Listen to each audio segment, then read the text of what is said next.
All right, so hypothetically speaking, let's just say if you were to become rich, okay, if you were to become someone who's well off, if you were someone who money was not an issue, okay, what would be the first thing you would buy? What was the first thing you would want to buy? A Bronco. Like horse or car? Car. Okay. All right. I just wanted to think. Okay. What else? A private jet. Okay. All right. Socks? Oh, stocks. Not socks. Stocks. Smart. Okay. Yeah. Your own island. Okay. It's my island. What would you name it? Do you have a name for your island? No, you don't have a name. Okay. What else? What else? What did he say? An RX-7? Oh, Mazda RX-7. Oh, yeah. Car. Okay, car. A car of your choice. How many of you have ever said the line, okay, if only I was rich? If only I was rich, okay? We say that line all the time because there's some degree in truth that we believe deep down inside that if we had money, it would solve most of our problems, right? If we had enough money, it would take care of sometimes issues. It would take care of sometimes material things. It would take care of things that maybe annoy us, things that maybe arise in our family that we think, money, it's just going to help solve it. It's just going to fix it. And money is something that we can easily get caught up and we can consume thinking that it's going to be the end all be all, meaning it is going to be the thing that is going to help our life achieve happiness. It's going to achieve, satisfaction. It's going to achieve, what we truly desire, which is fulfillment. But the Bible is really going to talk about this idea that is it really what's going to be the most satisfying for our life? Because Jesus says everyone wants to be rich, but you just get to choose what you be rich in. I'll say that again because I fumbled over it. Everyone wants to be rich. But we just get to choose what we get to be rich in. Because if we choose to be rich in today's world and today's standards, we end up being spiritually bankrupt. But if we choose to be rich in what God has to offer, then the riches of this world will mean nothing. So if you have your Bibles, open up with me to James chapter 5. Okay, James chapter 5. We're going to start in verse 1. And a lot of us, we're going to be like, wait, hold on. Money is never going to become an issue. I'm not rich. I'm not even working. How is this even relevant? Well, we're going to talk about it, okay? So James chapter 5, verse 1. If you don't have a Bible, there's Bibles over there. And if you're like, I didn't bring one, you can share with your neighbor, or you can use your phone, okay? Your phone, you can take notes on the Bible app. It's pretty cool. I'm not going to lie. It's legit.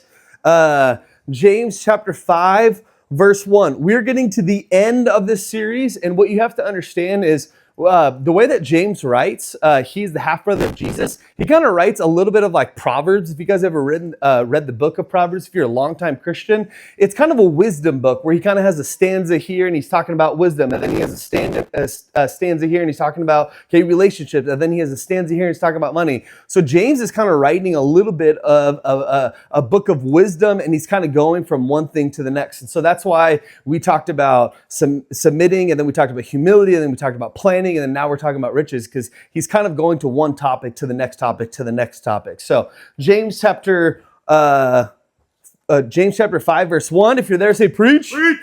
Oh, let's go. All right, here we go. It says, now listen, you rich people, weep and wail because of the misery that is coming on you. Your wealth has rotted. The moths have eaten your clothes. Your gold and silver are corroded. The corrosion will testify against you, and it's going to eat your flesh like fire. You have hoarded wealth in the last days. Aggressive, right? What is the tone? What's the tone you hear? Not my tone, but what do you think the tone of the Bible is? What's James's tone?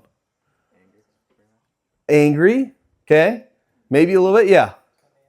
Commanding, yeah, it seems like a little bit forward, okay? What else?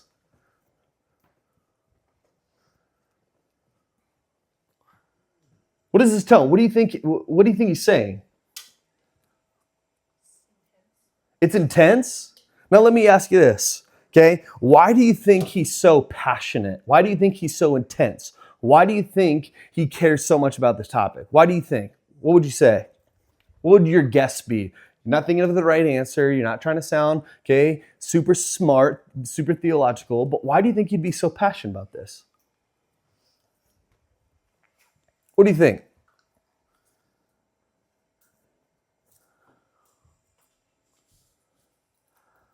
What do we know about money? It's green papers. Okay. Huh? Its value?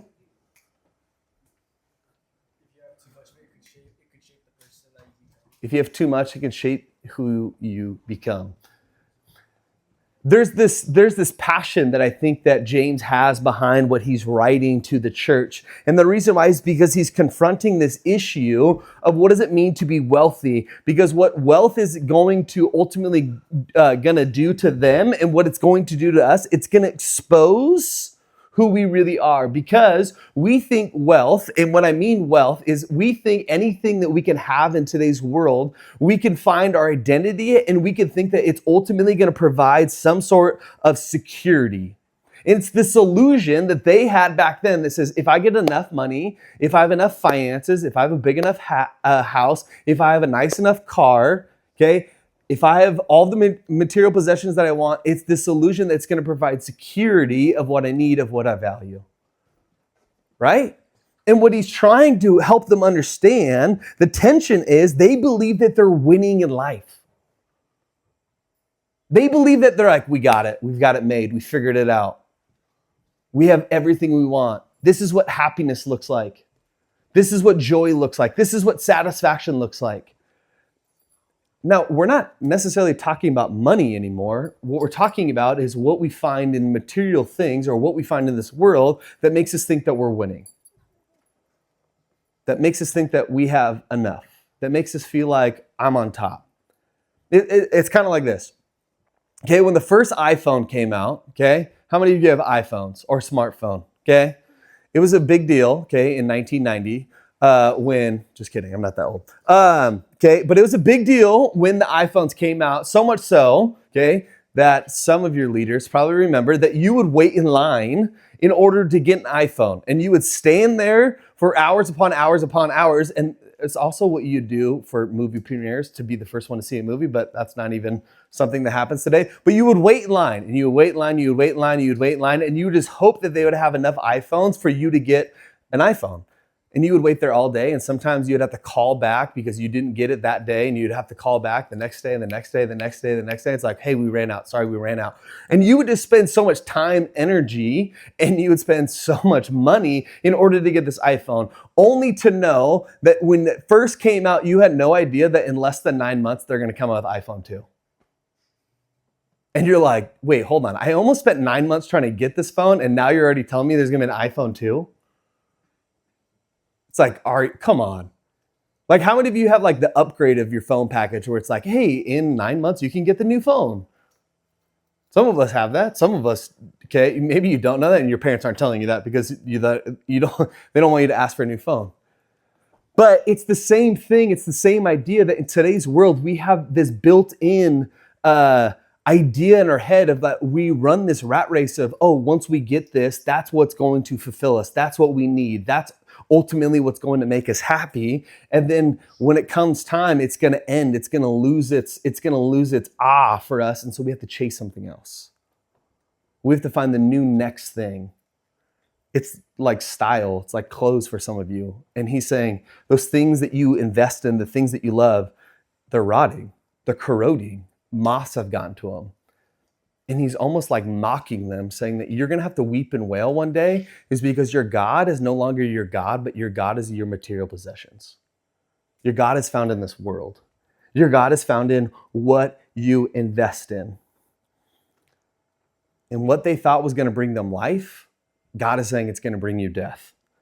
And something they thought was going to save them is actually going to speak about who they really are. And that's what he says.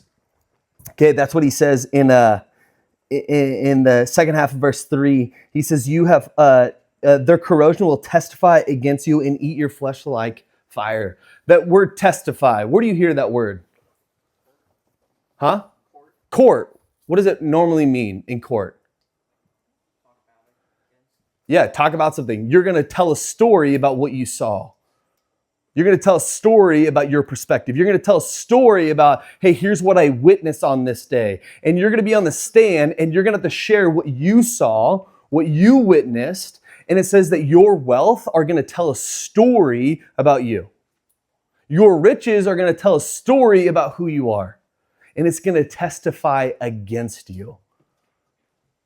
Meaning that on a day of judgment, when you meet Jesus, you're going to have to testify, and God's going to look at, what did you invest in?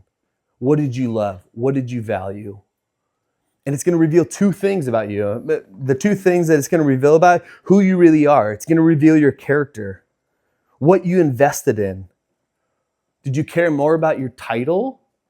Did you care more about your material possessions than you did about anything else? Did you care about what you own? Did you care about what you received? He says it's going to reveal who you are. It's going to reveal your heart. And he's talking internally right now. He's talking internally to the heart of a Christian, to a heart of a believer.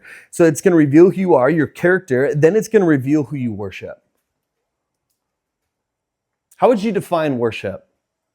How would you define that? No, there's no right answers. I'm not looking for the perfect answer. I'm not looking for the biblical definition found in the back of your encyclopedia of your Bible. What do you think worship is? How would you sum that up? Giving appreciation to God. Okay, appreciation to God. What else? A deep appreciation. What else? What is worship? No wrong answers.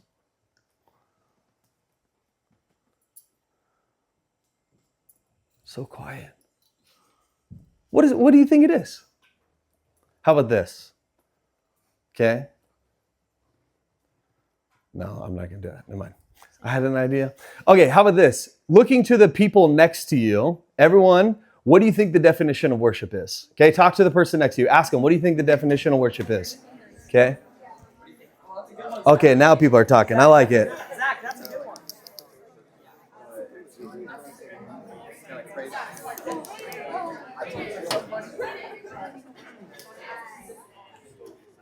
All right. Wow, you guys do have voices. I love it. Okay. What did you think the definition? What did you discuss? What are things you came up with? Okay. Okay. Anything that praises something, right? Anything that uplifts something. Anything that places a high value of something, right? Yeah. Putting someone or something on a pedestal, right? Yeah, 100%. What else? What did you say? What did you talk about? You all talked. I saw you. What else? These are great. These are awesome. Huh? Like appreciating your idol. Like appreciating, like a deep appreciation, a deep value. And what he's saying is this. He's saying it's going to reveal what you truly appreciate. It's going to truly show you what you put on a pedestal. It's going to truly show you what you admire. How? Because ultimately at the end of your life, what did you consume most of? Treasures on earth or treasures in heaven? What did you most chase after? If you're taking notes, go ahead and write this down. As riches we chase after today, rot for tomorrow. He's talking about how do you be rich? Well, if you want to be rich in today's standard, chase after what is today. And if you do, it's just going to rot tomorrow. And it's ultimately going to reveal your character, and it's going to reveal what you worship. Yeah, riches we chase today will rot tomorrow. And the question that's challenging here is, what if the things that we chase today end up consuming our heart? What if the things that we're chasing today, the thing that we're saying, if I only had this, if money could only buy me that. And he's talking about our heart. If your heart is telling you this is the only thing you need, this is the only thing that you would truly desire, what are the things we chase that would end up consuming us? And so then he says, there's a heart problem, there's a heart issue. There's something that's going on internally, And here's how it expresses it externally. So if you have your Bibles, keep reading with me. It says this. It says, look, the wages you failed to pay the workers who mowed your fields are crying out against you. The cries of the harvesters have reached the ears of the Lord Almighty. You have lived on the earth in luxury and self-indulgence. You have fattened yourselves in the day of slaughter. You have condemned and murdered the innocent one who has been opposing you. So he shifts, right? He says, hey, you value money. You value what this world offers you. You value material possessions so much so that it's now coming out externally. Here's how it's coming out externally, okay? Some of you, you get paid to do chores. How many of you get paid to mow the lawn? Anybody get paid to mow the lawn? Okay? There's one day in my life. I live on a half acre. There's one day of my life, okay? One day I do dream of, I'm not going to lie, of hiring somebody to take care of my land because I hate picking weeds. There's so many weeds, okay? And I'm not looking for it to rain because every time it rains, there's literally like hundreds of weeds. And then Mr. Dan, he comes up to my house. He's like, are you going to pick up your weeds? Because he puts more weeds on my lawn. I'm like, okay, Mr. Dan. And I'm like, I would just love it because it just would make my life easier. But what's happening is these people are becoming so rich that they're like, I have all this money. I have all this land. I have all these things that are making profitable. It's like, how can I make my life easier, more comfortable? Sawyer, I could use you. And it's like, Sawyer's like, oh yeah, I'll be a hired hand. I want to make some money. And he's like, guess what? I need you to help me harvest my land. Basically, I need you to help take care of my land. It's like, thanks, Sawyer. And he's like, you got it, bud. And then Sawyer, he mows, he takes care of it, he spends time in it, okay? And he's the one who's doing all of the work. And then I'm like, thanks, Sawyer, appreciate it. And he's like, all right, where's my money? And it's like, I'll get you next time. It's like, what? It's like, hey, I'll see you tomorrow. It's like, what do you mean you'll see you tomorrow? It's like, hey, don't worry. Like, I'll get you. He comes back tomorrow. He really needs money. He really needs the wages. He really has to take care of his family. Because he's a married man. Okay, and he's got 3 kids at home. Like, he really needs these things. And so this guy, he comes back. Okay, this is hypothetical Sawyer in like 14 years. Okay, okay, he really needs the money to take care of himself. He really needs these things. Okay. And so Sawyer comes back, he's like, hey, I'm here to work again because you need work done, right? It's like, yeah. So then Sawyer does the exact same thing. To the point where this person who's so rich, who's so well off, who can afford his land to be taken care of, what he's doing, he says, I see someone who is beneath me and I can take advantage of them.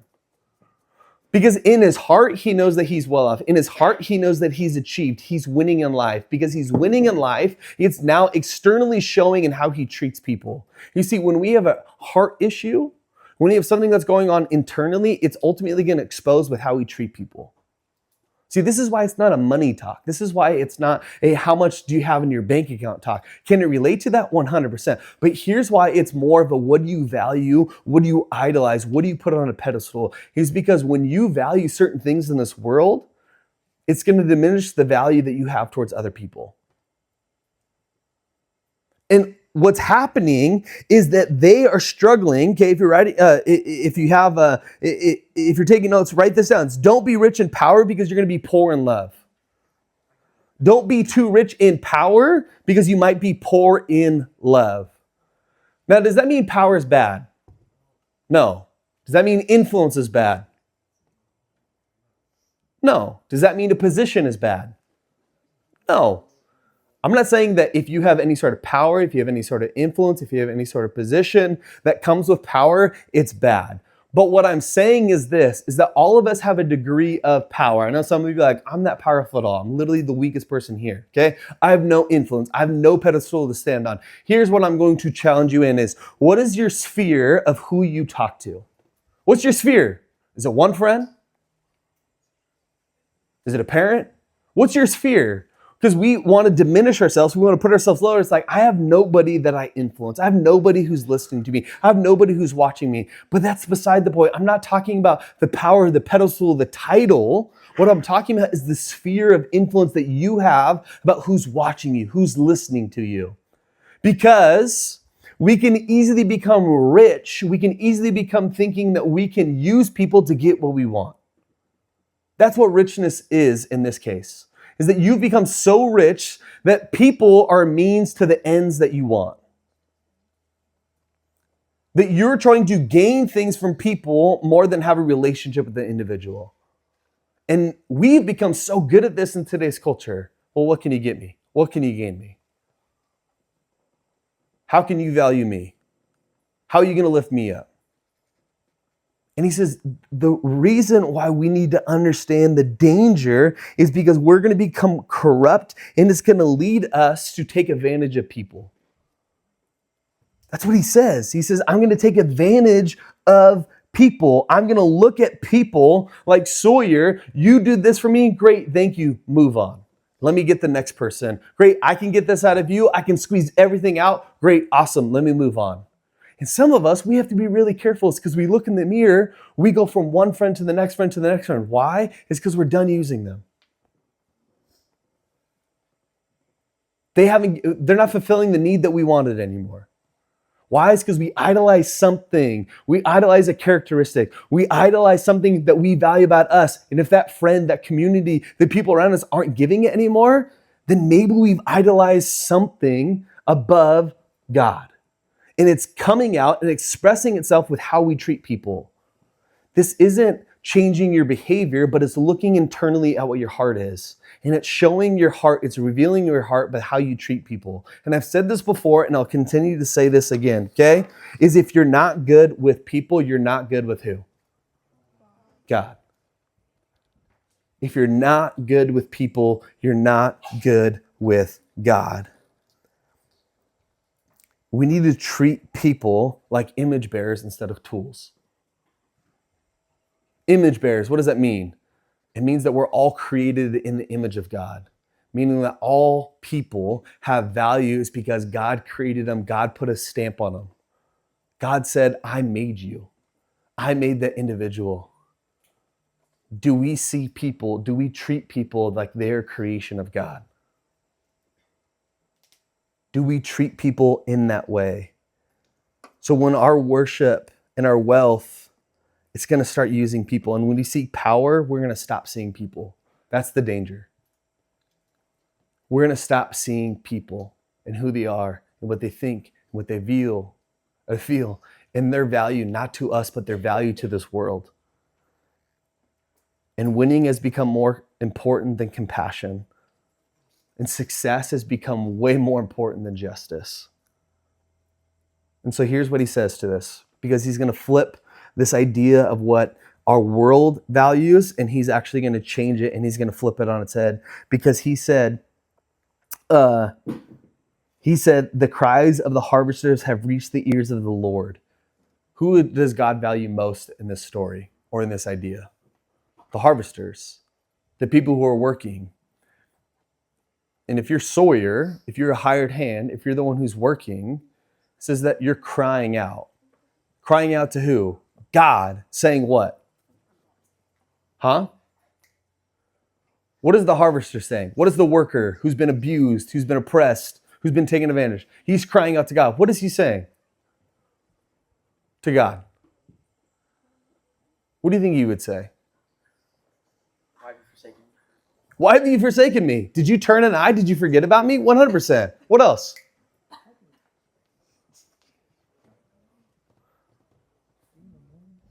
What else do you think?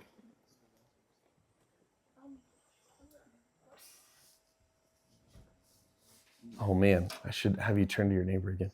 Okay? What he's saying is that God's value system of who he truly values is completely contrary to what the world values. We value people on top. Jesus says, I'm going to go to who's on the bottom. And I'm going to value them. Why? Because I'm listening to them. I'm listening to them. If you're taking notes, go ahead and write this down. Okay? God measures wealth in compassion, not in our possessions. God values, okay, or God's measure of wealth is in compassion, not our possessions. Right? He's saying the things in your heart, the things you value, they're going to rot, okay? The things that are rotting your heart, okay, are ultimately going to cause relational damage in your relationships, okay? the point was God measures wealth and compassion, not our possessions. And so he uses this point to expose what's going on. He says, but let me tell you what I value. Let me tell you what I appreciate. Let me tell you something that is truly in the heart of a father. He says it's compassion. It's hearing the cries of the lowly. It's hearing the cries of the oppressed. It's hearing the cries of the people who are taking advantage of. Now, compassion, if you're like someone who's kind of like a Bible nerd, okay, and you're like, I really like these words and I really want to know more what they want, his compassion is ultimately going to be broken down. It's a feeling that moves towards action. It's a feeling that moves towards action, because I would say that in today's world, today's culture, we're really good about having feelings towards the lowly. We're really good at feeling bad for somebody. Like, I think that that's something that we've become more aware of in today's standard, in today's world. But what's the difference, okay, of having some sort of sympathy, okay, is that we can feel bad for someone, but what did you do with it? And God's like, I didn't just feel bad for an individual, but I moved towards an individual. That's where God says, I'm going to move towards the broken. I'm going to move towards people who are on the bottom, and it's going to cross religious boundaries. It's going to cross gender boundaries. It's going to cross social boundaries. It's going to cross economical boundaries. Just look at the Gospels, and Jesus is constantly crossing these boundaries where people are like, you can't go there.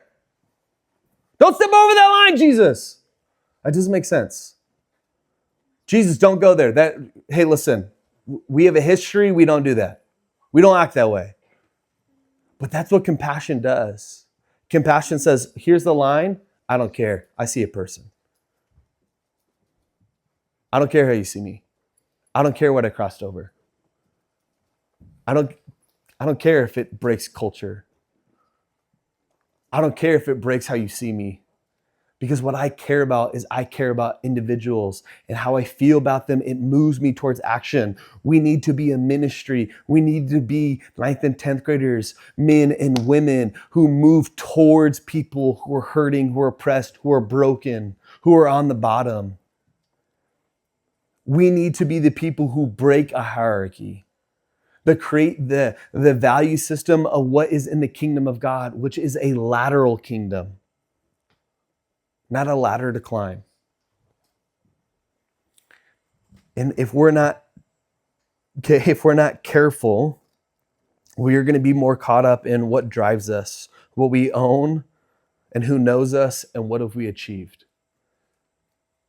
And let me ask you this. This may seem morbid, but when you're at a funeral and someone is talking about an individual who passed away, and someone says, I remember this person as, what do they bring up?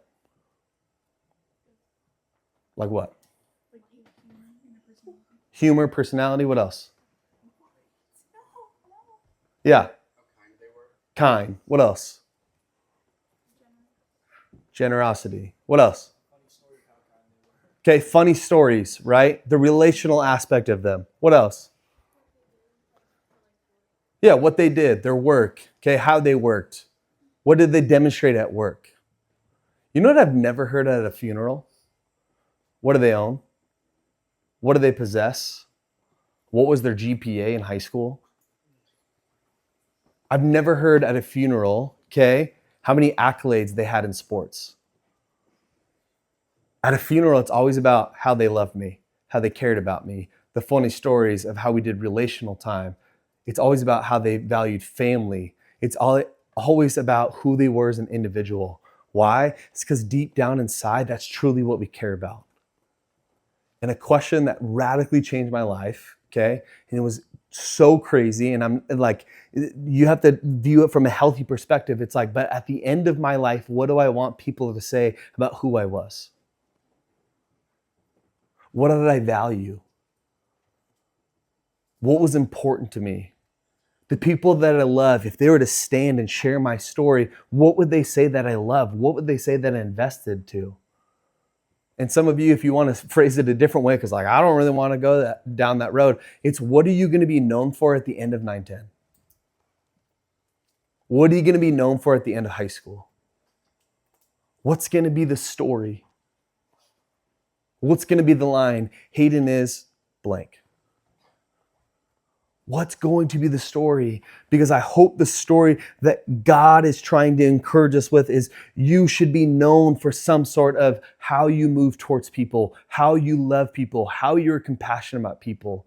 Because true wealth is found in people, not possessions. It is found in people, and oh my gosh, what it would do in today's world if we found the most valuable thing in today's world in this economy is people and how we love them and how we serve them. How it would radically change relationships, friend groups, communities, schools, sports teams. Because I think the Bible is not just some outdated book, but I truly believe God knows what he's talking about, and he's talking to the core of our hearts and really what we value. Really what we value. And what we value is we value, people, just because that's what God values as well. So God, we just thank you so much for who you are. God, may we be people who are kind and compassionate and loving. And God, if we have a heart issue, God, may we have that conversation with you. God, may we have an honest conversation with you. What's gotten in the way of us seeing your people as image bearers, as creation? And God, may we stop seeing people as something that we can take advantage of or something that we can use, but may we see them as your creation so that we can understand the true value that they have. God, may it change how we talk about people. May it change how we think about people. May it change about how generous we are. May it change about what we seek and what we approve. God, may it radically change the way that we do life. And may we be known as a generation. May we be known as a friend. May we be known in a friend group. May we be known wherever we go as compassionate, as loving, and as serving, God. Because that is how you are known and that is your character. May we reflect that in what we do. We love you. We pray all these things in your name. Amen.